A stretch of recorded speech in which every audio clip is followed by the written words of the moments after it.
They said I could stay with them as long as I needed. I didn't know that came with strings. It was a cold Tuesday when I packed the last box. I stood in the middle of the house I once shared with my husband. Now empty, quiet, too quiet. He had only been gone a few months. Cancer doesn't wait for anyone. One moment we were laughing over soup. The next I was holding his hand, saying goodbye. I couldn't stay there anymore. The walls whispered too much. The bedroom still smelled like his aftershave. Even the creaky floor near the stove made me cry. So when my daughter Melissa offered her home, I said yes. "Come stay with us, Mom," she had said. "You're family. Stay as long as you need." Her words felt warm, like a hug wrapped in a promise. But the moment I walked into their house, I felt off. Melissa hugged me tight. But her husband, Josh, he barely looked up from his phone. "Oh, hi, Mrs. Green," he said. Not Mom, not even Margaret, just Mrs. Green, like I was a stranger. They showed me to the guest room. It was neat and small. One window, no closet. But I smiled and said thank you. I didn't want to be a burden. I just wanted peace. That first night I couldn't sleep. Their baby monitor buzzed through the wall. Their dog barked at every noise. I missed the quiet. I missed him. The next morning, Melissa made pancakes. She smiled like nothing was wrong. Josh sat at the table, scrolling his phone again. "So," he said suddenly, "how long you thinking of staying?" Melissa shot him a quick look. "Josh, what?" "Just asking," he said, sipping his coffee. I laughed nervously. "Oh, just for a few months. Until I find my footing." He nodded slowly. Cool. But the way he said it? It felt like I had just signed an invisible contract. The days started to blend together. I cleaned dishes before they got home. I folded laundry. I even watched their baby so Melissa could rest. I didn't mind. I wanted to help. But no one ever said thank you. One day, Josh came home early. I was in the kitchen, mopping. He walked in, sighed loud and muttered, "Didn't think we were running a hotel." I pretended I didn't hear. But my chest ached. That night, Melissa and I sat on the porch. I told her I could start looking for a small apartment soon. She frowned. "Don't rush, Mom. We're happy to have you." But her voice didn't match her face. Her eyes looked tired. Or maybe worried. Josh opened the screen door behind her. They shared a quick glance. One of those looks couples have when they're hiding something. I told myself I was imagining things. That I was just being sensitive. But the next morning proved me wrong. I had gone downstairs early to make tea. The house was still dark. Their voices carried from the living room. Josh said, "I'm telling you." "This better not be permanent," Melissa whispered back. "She just needs time." I froze. They didn't know I was standing right there. And suddenly the warm welcome didn't feel so warm anymore. That was the moment I realized this wasn't just a visit anymore. It was a countdown. Have you ever moved in with family and felt like a guest in your own life? Tell me in the comments. I really want to hear your story. And if you're still listening, go ahead and hit that subscribe button.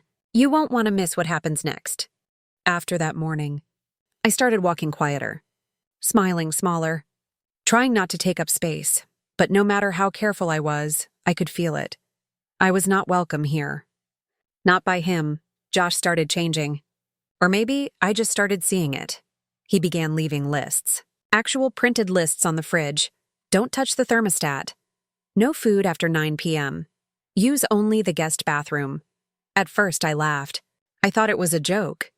But it wasn't. I asked Melissa, "What's with all the rules?" She bit her lip and said, "Josh just likes structure." Structure? I'd lived through raising 2 kids and burying a husband. I knew all about structure. This wasn't structure. This was control. I started staying in my room more. Didn't want to step on toes. Didn't want to make trouble. One night, I made a pot of stew, Melissa's favorite. I used my own recipe, the one with the bay leaf and a pinch of cinnamon. When Josh came home, he didn't say a word, just sniffed the air and frowned. Later, I heard him whisper to Melissa, "She's using up our groceries again," as if I was some stray cat. Eating out of their bowls, I started buying my own food. Just a few cans, some bread, milk. I kept it tucked in the back of the fridge. A few days later, my labeled bag was gone. I asked Josh, "Have you seen the groceries I put in?" He didn't even look at me, just said, "This is a shared space, Mrs. Green. Nothing here is private. Nothing here is private." That one hit me deep, still. I stayed polite. I helped clean.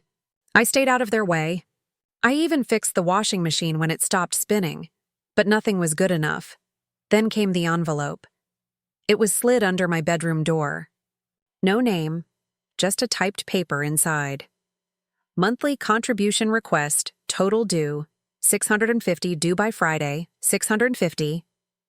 I stared at it, mouth open. This wasn't rent, it was a message. I walked into the kitchen shaking. Melissa was making baby food. I held the paper out. "Is this real?" She looked at it, then looked away. "I didn't know he was going to— Mom, things are tight right now." I whispered, "You said I could stay as long as I needed." Josh walked in right then, grabbed the paper from my hand. "Yeah," he said, smirking. But not for free, my face burned. I wanted to scream. I wanted to cry, but I didn't, I just nodded. "Okay," I said softly. "Give me until Friday." That night, I opened the little tin box I kept hidden in my suitcase. My husband's old army box. Inside, there was a stack of bills I had tucked away over the years. Rainy day money. Well, it was pouring now. I counted out $650. Every last bill smelled like old paper and memories. The next morning, I left the cash on the kitchen table. Didn't say a word. Josh picked it up without a thank you. He actually said, "Glad you're finally pulling your weight." Pulling my weight? I had raised the woman he married. I had cared for her when she had chickenpox and when her heart broke at 16. I had worked nights so she could take ballet classes. But now I was just a renter? I started to fade into the background. Melissa stopped talking to me as much. Josh started locking the thermostat. The dog, Milo, was the only one happy to see me anymore. One day, I overheard Melissa on the phone. She said, "I know, but we can't just kick her out." "Not yet. Not yet." I stood in the hallway, heart pounding. What did not yet mean? Did they have a timeline? A plan? That evening, Josh handed me another list. This one had bold letters across the top. New household expectations, it had curfews. Chore assignments. Noise guidelines, I wasn't their teenage kid. I was their mother. And I had never felt more like a stranger, but I said nothing. Because now I had a plan too. I had kept one secret. And they were about to regret forgetting it. Because while they were busy setting rules, they forgot something important. I still had a key to the past. After that rent envelope, something inside me changed. I stopped hoping things would get better. Instead, I started watching, listening, noticing the little things they thought I'd miss. Josh stopped calling me Mrs. Green. He just called me her. As in, did she eat? Or is she still here? I could hear him even when he whispered. And Melissa, she just went quiet. Always tired, always distracted, like a woman stuck between love and guilt. The laughter that used to fill the house disappeared. The walls felt heavier every day. I began tiptoeing around my own daughter's home, like a shadow afraid to make a sound. One morning, I made pancakes for the kids. They hugged me and said, "Grandma's pancakes are the best." It warmed me for a moment, until Josh came downstairs. He looked at the plate and said, "Next time, ask before using our eggs." Our eggs. Like kindness needed permission now. I laughed softly. "I'll buy more, Josh." He rolled his eyes. "Yeah, you said that last week." Melissa tried to smile, but it looked forced. I saw it, the tension sitting between them like a wall. Later that day, while I folded laundry, I overheard them in the next room. Josh hissed, "She's draining us, Mel. Groceries, water." "Electricity. She's not paying enough," Melissa whispered. "She's my mother, and I'm your husband," he snapped. "This isn't a nursing home." My hands froze around a towel. A nursing home? That's what he thought of me now? That night I stayed in bed staring at the ceiling. I counted the fan's slow spins like seconds ticking down on my patience. I wanted to leave, but where would I go? The next morning, Melissa came in holding coffee. Her eyes were red. "Mom," she said quietly, "Josh and we just need some space. Maybe you could look for a small place nearby?" She tried to sound gentle, but her voice cracked halfway through. I nodded slowly, pretending not to break inside. "Of course, dear. I understand." When she left, I sat on the edge of the bed and whispered, "Your father would never believe this." I opened my small suitcase to start folding clothes, and that's when I saw it. A corner of something poking from underneath the bed. A small, dusty box. The same one from our old house. I must have packed it in a rush before moving here. My heart skipped. I pulled it out, blew off the dust, and opened it. Inside were little keepsakes. A photo of our family when Melissa was 5, a dried flower from my wedding bouquet, and a keychain with the shape of our old home engraved on it. I ran my fingers over the metal. That house wasn't just a building. It was our story. And I realized I never truly left it. I just walked away for a while. Later that day, Josh called me into the kitchen. He had that smug grin again. "Melissa told you we're tight on space," he said. "So, I'm thinking you could move into the shed." Just temporary, the shed. The one behind the garage, filled with tools and spiders. He said it so casually, like it was an act of kindness. I didn't answer right away. I just looked him in the eye and said softly, "I'll think about it." That night, I cried silently. Not because of the shed, but because my daughter didn't stop him. The next few days, I became invisible. They talked about me as if I wasn't sitting right there. I heard phrases like, "She's not doing much anyway," and "It's our house now, our house." That's when it hit me. They weren't just trying to get rid of me. They were trying to rewrite my place in this family. Erase me quietly, like a stain that didn't belong. One afternoon, I was in the hallway, and I overheard something that made my blood run cold. Josh said, "Once she moves out, we can sell the old place. That's still in her name, right?" Melissa replied, "She won't notice. She trusts me." I pressed my hand against the wall to steady myself. Sell my old home? The one my husband built with his bare hands? My world tilted for a moment. I felt dizzy, angry, betrayed, all at once. They were planning to take everything. That evening, when they left for the store, I sat at the dining table, staring at nothing.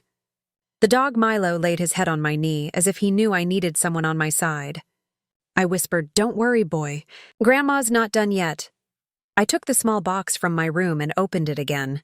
Inside, beneath the photo, there was a folded piece of paper, one I hadn't noticed before. It was yellowed with time. My husband's handwriting, just 3 words. "Check the study. The study." Our old home's study, where he used to keep all his documents. I didn't sleep that night. I lay awake, my mind racing. If he left something for me there, maybe there was more to uncover. Maybe I wasn't as powerless as they thought. The next morning, I packed a small bag. I told Melissa I was going to visit an old friend. She barely looked up from her phone and said, "Okay, Mom." Josh didn't even ask where. He just said, "Don't forget your rent for next week." I smiled politely. "Don't worry," I said. "I won't." Then I walked out that door, quietly, but not broken. Because I had something they didn't expect, a reason to fight back. And as I drove toward my old house for the first time in years, I whispered to myself, if they think they can steal my home, they're about to learn who built it. It had been 3 years since I last saw that house. The one my husband and I built from nothing, with sweat, with hope, with dreams. The ride there was quiet. I watched the trees blur by, each mile peeling back a layer of numbness I hadn't realized I'd been carrying. When I pulled up to the driveway, I froze. There it was. Faded paint, overgrown grass, but it still stood tall, just like I used to. I stepped out of the car, key shaking in my hand. I hadn't touched that key in years, but my fingers remembered. It slid in like it had been waiting for me. The door creaked open, and the smell hit me. Dust, wood, and something else. something that smelled like him. I stood in the entryway, my heart in my throat. The living room still had that dent in the wall from when Melissa threw her toy horse too hard. The kitchen still had the little scratch on the counter from the time I dropped a pot and cried over burned rice. I walked from room to room, touching the walls like they were old friends. My husband and I had laid every floorboard, painted every inch ourselves. It was our dream, come to life in wood and windows, and I had left it behind. I sat down in his old chair. The cushion was flat, but it felt like home. I ran my fingers along the armrest, and for a moment I imagined him there, reading the paper, humming that silly country song he loved. I closed my eyes and whispered, "Where did we go wrong, love?" Tears fell before I could stop them. This house wasn't just bricks. It was our life, our laughter, our fights, our healing, and now, my daughter and her husband wanted to sell it? Like it was just another building? No, not while I still had breath in my body. I wiped my tears and stood up. There was one room left. The study.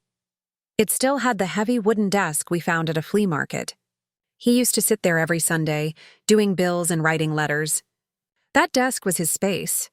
He always said, "If anything ever happens to me, the truth is in that drawer." At the time, I thought he was joking. But now, I knelt down and pulled at the bottom drawer. It was stuck, swollen from the years. I tugged harder and it snapped open.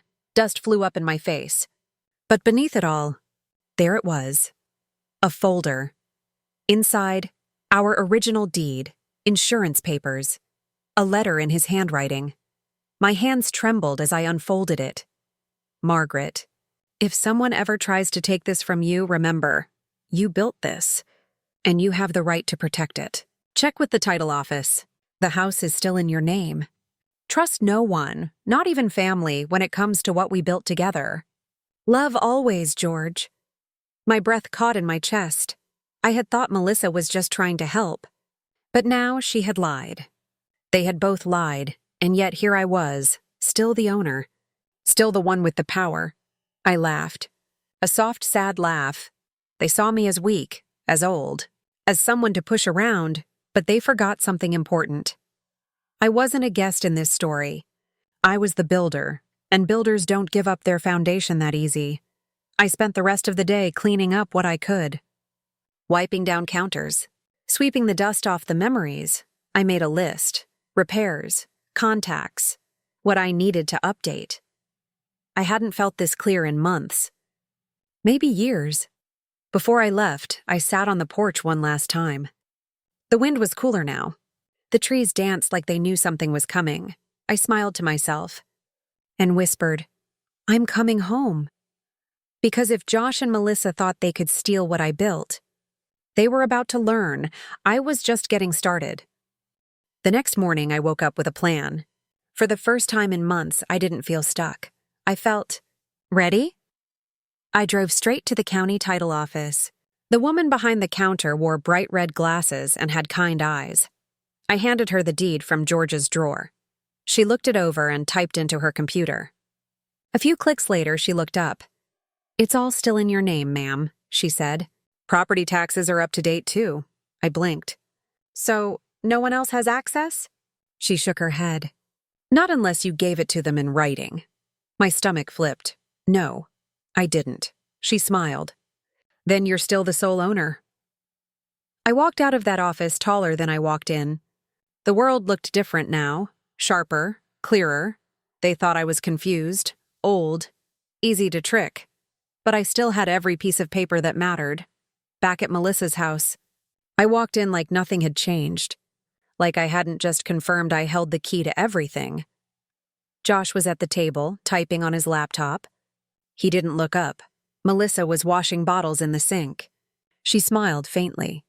"Did you have a good visit?" I nodded. "Very." She hesitated. "You didn't say where you went?" I looked her in the eye. "Just catching up with an old friend." She looked down. And I saw it. Guilt. Something was eating at her. That night, while they were watching TV, I passed by the dining room and noticed an envelope sitting on the table. It had my name on it. I paused. The flap was open. Inside were papers. Legal ones. I slid one out slowly. Power of attorney agreement. Blank signature line, for me. Another paper. Property transfer request. With my address on it. My house. They were trying to steal it. Legally. I felt sick, numb, like the floor had dropped out beneath me. I took the papers and walked back to my room. I shut the door quietly, locked it. Then I sat on the bed and stared at those pages, my own daughter. The little girl who used to call me Mommy and fall asleep on my chest. She was part of this? Or was it just Josh? Had he convinced her? Or had she convinced herself? The betrayal cut deep. Not just because of the house, but because of the lie, the kindness that wasn't real. The smiles that were masks. The hugs that meant nothing. I didn't sleep that night. I just watched the door, watched the papers, watched the truth sit heavy in my hands. The next morning, I did what I always did. I made coffee, fed the dog, smiled like nothing had changed. Josh walked in with that same smirk he always wore. He nodded at the table. "Melissa and I left something for you to sign." I tilted my head. "Oh, what is it?" He stretched his arms. "Just some paperwork. Legal stuff. End-of-life things, you know, in case anything happens." He sipped his coffee like he hadn't just spoken poison. Melissa walked in quietly behind him, eyes avoiding mine. I smiled sweetly. "Oh, that's thoughtful," I said. "I'll take a look when I get a moment." He gave me that smug grin again. "You might want to sign it sooner than later." "These things take time," I nodded slowly. "Of course." I walked back to my room, closed the door, and slid the papers into my suitcase. They would never see those again. I picked up my phone and called a lawyer. One George and I had used years ago. A quiet man named Mr. Henley. When he answered, I told him everything. He didn't sound surprised. Sadly, he said this kind of thing happens more than people think. We made an appointment for the next day. That afternoon, I baked Melissa's favorite banana bread. The smell filled the house. It reminded me of when she was young. When her smile was still honest, she walked in and paused. "Mom, you made this?" I nodded, of course. "Just like I used to." She took a bite and blinked fast, like she was trying not to cry, but I didn't ask questions. And she didn't offer answers. That night, Josh left a pen beside the envelope. He tapped it twice and said, "Don't forget." I smiled. Wouldn't dream of it. Because while they were waiting for my signature, I was already preparing my own paperwork. The next morning, I left before sunrise. Didn't leave a note. Didn't say goodbye. Let them wonder. Let them stew. I drove back to the house. My house. The one they were quietly trying to steal. When I walked inside, the air felt different. Like the walls had been waiting for me. Like my husband's spirit had never left. I stood in the doorway for a long time, just breathing it in. The soft creak of the floor.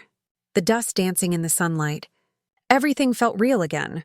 I walked straight to the study. Opened the drawer. Pulled out the folder again, but this time, I looked deeper. Tucked behind the deed was another envelope. One I hadn't seen before. It was addressed in George's handwriting. To be opened when trust is broken. My hands shook.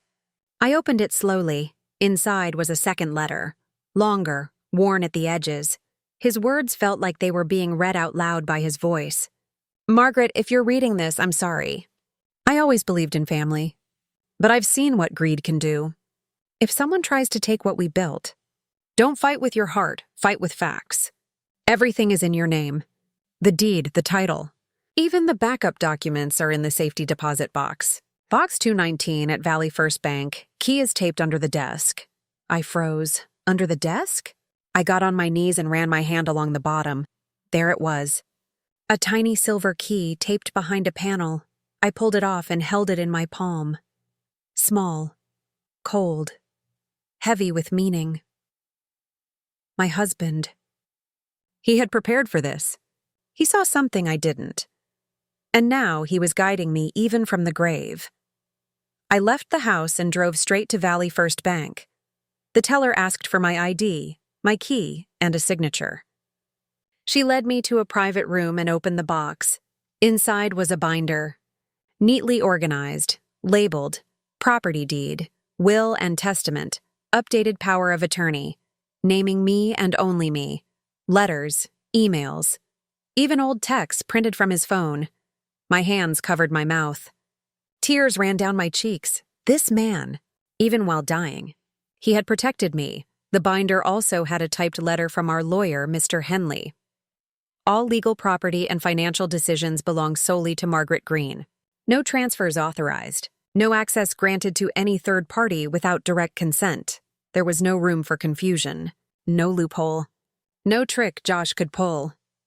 I drove back to the house in silence. Binder in my lap. Heart beating like a war drum. That evening, I walked into Melissa's kitchen holding the binder. Josh looked up from his laptop. "Oh, hey, you're back," he said casually. "Did you sign the papers?" I sat at the table across from him, placed the binder gently on the wood, opened it. He leaned forward, eyebrows furrowing. "What's all this?" "Truth," I said. "Proof and protection." Melissa walked in, drying her hands. She stopped when she saw the documents. Josh reached out to touch the binder. I placed my hand on top of it. "No," I said softly. "You don't get to touch what isn't yours," he scoffed. "What's this supposed to be? You still need to sign—" I cut him off. "I own the house. It was never up for grabs. The deed, the title, the rights, all mine. Your fake paperwork, illegal. And if you push it, I'll press charges." He stood up, face flushed. "Are you threatening me?" I stood too, calm, steady. "I'm informing you." "There's a difference," Melissa whispered. "Mom." I turned to her. "I loved you before you could even speak. I gave you everything. And you stood by while he treated me like trash." She opened her mouth but couldn't find words. I turned back to Josh. "You said I could pay rent. Or sleep in the street." I leaned in, eyes locked on his. "Well, guess what? I'd rather sleep in my own house. And watch you figure out where you're going next." He laughed bitterly. "You wouldn't dare," I smiled. "I already did, because the papers were signed. The deal was done. And tomorrow, the new owner would be knocking." The next morning, I woke up with one clear thought. It's time. Time to stop playing nice. Time to stop hoping they'd change. Time to take back my life. I grabbed my phone and called the number on the old business card I found in George's binder. It belonged to Martin, our old realtor from way back. He helped us buy our first home. He had gray hair and a slow way of talking, but he was sharp. And he always said, "If you ever need me, just call." So I did. "Martin, it's Margaret Green." There was a pause. "Margaret? My goodness, it's been years. What can I do for you?" "I want to sell the house. Quietly. Quickly." There was a moment of silence. Then he said, "I'm on it." By the next day, he was walking through the property, clipboard in hand. He looked around and smiled. "Still sturdy as ever. With a little polish, this will sell in a heartbeat," I nodded. "Make it happen. And keep my name out of it, for now." He winked. Discretion is my middle name. Within 72 hours, the house had 3 serious offers. Martin called me with a tone of disbelief. "You won't believe this," he said. "You've got a cash offer above asking price. Full inspection waived. Buyer wants a fast close." I laughed. The first real laugh I'd had in months. "Accept it," I said. "Let's get this done." Meanwhile, back at Melissa and Josh's, I played it cool, smiled, cooked dinner, fed the dog. Josh still acted like the king of the castle. But every time he barked an order, I felt something warm inside me, because I knew. I knew what was coming. Melissa looked tired. Like the weight of the lie was finally catching up to her. But she never said a word. She just kept setting the table like everything was normal. One night I caught Josh in the hallway. He had a beer in hand and a smirk on his face. "You think you're clever, huh?" he said. "Dragging your feet on signing that paperwork?" I raised an eyebrow. "I told you I wanted to review it thoroughly," he snorted. "Yeah, well, you better hurry. Opportunities don't last forever," I smiled. "You're absolutely right." That night, I went back to my room and opened my laptop. The final documents were ready. Martin had sent over the closing forms. All they needed was my signature. I clicked through, reading every word, slow, careful, certain. When I clicked submit, I felt something lift off my chest, like I had been holding my breath for months. And finally, I could exhale. The house was sold, funds transferred. Deal closed. Everything done quietly, legally, and perfectly, and they had no idea. The next morning, I made breakfast like always. Pancakes, bacon, hot coffee. Josh walked in, rubbing his eyes. "You're up early," I smiled. "Felt like cooking today." He grunted and sat down. Melissa walked in a few minutes later. She looked at the food, then at me. Her eyes narrowed slightly, like she could feel something was different. But she didn't know what. After breakfast, I took Milo for a walk. The air felt lighter. The sky bluer. Even the birds sounded louder. I passed a neighbor and waved. "How's the family?" she asked. I smiled wide. Better than ever. That afternoon, Martin texted me. "Buyer will pick up keys this weekend. Should I let them know you'll meet them?" I replied, "No, give the keys to the new owner. I won't be there." Then I sat back on the couch, watching the sunlight fall across the floor. Josh thought he owned everything. Melissa thought silence would protect her, but I had just sold the ground beneath their feet. Because the dinner table may have looked the same, but tomorrow they'd find out they didn't even live there anymore. That night, I cooked dinner like it was any other evening. Roast chicken, mashed potatoes, warm cornbread. Melissa's favorite. I lit a candle in the center of the table. Not for decoration. For peace. For goodbye. Josh came in first. He sniffed the air and smiled. "Wow, you finally made something decent." I bit my tongue, smiled. "Glad you think so." Melissa joined us a few minutes later, still in her work scrubs. She looked tired. Worn. But when she saw the food, her eyes lit up a little. "Mom, this looks amazing," I nodded. "Thought we could all sit down for once. You know, like a family." We ate. Talked about nothing. TV shows, groceries, the weather. Josh made a few snide remarks as usual. Melissa stayed quiet. Then, as the plates cleared, Josh leaned back in his chair and smirked. "So, Margaret," he said, "have you thought any more about your living situation?" I looked at him calmly. "Yes, actually, I have." He raised an eyebrow. "Oh, yeah?" I wiped my hands on my napkin slowly. "The decision's already been made." Melissa looked up, confused. "What do you mean?" I stood up, walked to my room, grabbed the manila envelope I'd been keeping in my dresser, came back and placed it gently in the middle of the table. Josh scoffed. "What's this? Another one of your old lady tricks?" I sat down. "That," I said, "is the final sale contract. The house has been sold. Legally, fully, money in the bank. Ownership transferred." The silence hit the room like thunder. Melissa blinked. Josh laughed. Loud, fake. "You're joking." I didn't blink. He grabbed the papers, scanned them quickly, his face drained of color. "This is real," he muttered. Melissa looked at me, eyes wide. "Mom, why? You didn't even tell us." I turned to her. "You told me to look for a new place. You stood by while he treated me like dirt. You helped him push me out of my own life." Josh slammed the papers down. "Who did you sell it to?" "This is my house!" I tilted my head. Actually, it was mine. And now, it belongs to someone else. Melissa looked like she might cry. "But we live here. The kids..." I held up my hand. "I thought about that. That's why I gave you time. But that time is up." Josh stood, fists clenched. "You can't just do this." "We'll fight it," I smiled. "You can try. But the papers are signed. The deal is closed. And tomorrow morning, the new owner is coming by?"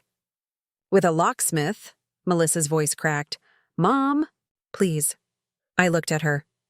"Do you remember when you told me, stay as long as you need?" She nodded slowly. "Well, I stayed. And you both made it clear that I was no longer welcome." Josh stormed out of the room, muttering curses. Melissa stayed seated, frozen. I got up and started clearing the plates. You should start packing, I said softly. I'd recommend tonight. Melissa wiped her eyes. You really sold it? I looked at her one last time. I really did. Because the locks were changing in the morning, and this time, they were the ones with nowhere to go. The next morning, I sat on the porch with a cup of coffee. Milo, their dog, rested his head on my foot like he always did. The sky was clear. The air felt still, like even the world was holding its breath. At 9 a.m. sharp, a white SUV pulled into the driveway. Out stepped Martin, my realtor, and behind him, the new owner, a woman named Renee, kind eyes. Firm handshake. Ready to move in, I stood to greet them. Martin tipped his head. Morning, Margaret. Everything set? More than set, I said. Let's finish it. Just then, the front door opened. Josh stumbled out in pajama pants, eyes squinting in the light. He froze when he saw them. Can I help you? Martin smiled politely. Hi there. We're here for the walkthrough. This home is now legally under new ownership. Josh laughed. A short, mean laugh. You've got to be kidding me. Melissa came outside too, baby on her hip, face pale. Renee walked toward the door. Clipboard in hand. I was told keys would be ready. If not, I have a locksmith on standby. Josh looked at me like he might explode. You seriously sold this place? You didn't even give us notice. I looked him straight in the eyes. You gave me notice, remember? Pay rent or sleep in the street. Your words, Melissa whispered. Mom. Please, the kids. My voice softened, but I didn't waver. You should have thought about that before you treated me like I didn't matter. Before you tried to steal from me. Before you pushed me out of my own life. Josh pointed a finger. This is low. You're throwing your own daughter and grandkids out? No, I said. You did that. When you decided I was nothing more than a burden. He clenched his jaw. Where are we even supposed to go? I shrugged. There's a motel 2 streets over. I stayed there once when we were remodeling this place. Not too bad, if you don't mind the thin walls. Melissa was crying now, silent tears running down her cheeks. But she didn't say a word in Josh's defense. Renee cleared her throat. I really do need to start moving in. I've got movers coming in 2 hours. Martin stepped forward. If you need help packing, I can give you a number. But the home legally belongs to Ms. Palmer now. As of yesterday. Josh looked around like he might punch something. Then he turned to Melissa. Get the bags. She hesitated, then slowly nodded and went back inside. Josh stood there a moment, shoulders shaking with rage. You're heartless, he said to me. I looked at him, calm as ever. No. Josh, you were just never used to someone telling you no. He shook his head and walked inside. 30 minutes later, they came out with 2 duffel bags and a box of diapers. Melissa wouldn't meet my eyes. Josh glared at me the whole time. When they got into the car, I bent down to pet Milo. He whined like he didn't want to leave. Josh barked, "Let's go." The car started, and just before they backed out, I stepped forward. Oh, Josh? He paused. I smiled. Next time you scream at someone to pay rent or sleep in the street, make sure you don't live in a house you don't own. His jaw clenched. And then they drove away. I stood alone on the porch, wind brushing my cheek. I had my house back, but what I did next wasn't what anyone expected. The house was quiet again. Not the kind of quiet that aches. The kind that feels clean. I stood in the doorway for a long time after they left, letting it all settle. The silence. The peace. The victory. I thought I'd feel sad, but I didn't. I felt free, not because I got revenge, but because I remembered who I was. I walked through every room that day, ran my fingers over the walls, opened windows to let the air flow in. Fresh start. The kitchen still smelled like last night's roast chicken. The table still had faint marks where little hands had played with spoons. And for the first time, those memories didn't hurt. They reminded me what this house was really built on. Not just wood and nails, but love. Hard work, sacrifice. I made myself a cup of tea and sat out on the porch. Milo had stayed behind. Renee didn't mind. He curled up at my feet like he always did. The sun was warm on my skin. And for the first time in a long time, I felt like I had a choice. That evening, I called Renee, told her I appreciated her kindness, told her the house meant a lot to me, and asked her one last question.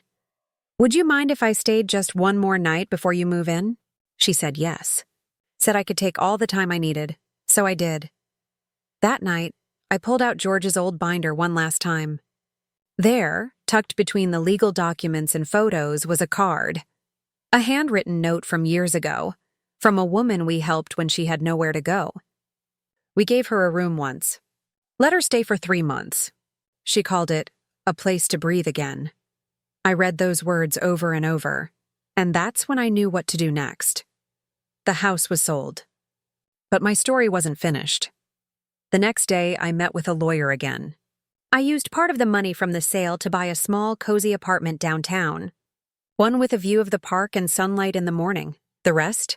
I used to start a fund, Margaret's House, a home for women over 60 who've been pushed out, ignored, or forgotten. Women like me, who gave everything to their families and were left with nothing. I partnered with a local shelter. Started small, 1 apartment, then 2, and soon a waiting list of women who just needed a place to feel human again. And I was there, every week, cooking meals, telling stories, listening. I didn't need to scream, didn't need to fight. I just opened the door and let them in. Word got around. Some folks said I was doing God's work. I just smiled and said, no, I'm just doing what I wish someone had done for me. Melissa called once. Months later, she left a voicemail. Mom, I'm sorry. I don't know what I was thinking. We're staying with Josh's brother now. It's not great. I miss you. The kids miss you. I listened to that message 5 times. Then I deleted it because I wasn't going back. Forgiveness is a gift, and I wasn't ready to give it yet. Sometimes love means letting go and not letting people hurt you again. And Josh? Well, I heard he's renting a tiny apartment near the highway. Yelled at the landlord about the heating. Got kicked out after 2 months. Poetic, isn't it? As for me, I spend my mornings in peace, my afternoons helping women find their feet, and my evenings reading old love letters from George. I still talk to him sometimes. Out loud, see love? I whisper. They thought they could erase me. But I remembered who I was. I remembered what we built, and I smile. Because I didn't just sell the house. I reclaimed my name. Have you ever had to take your power back?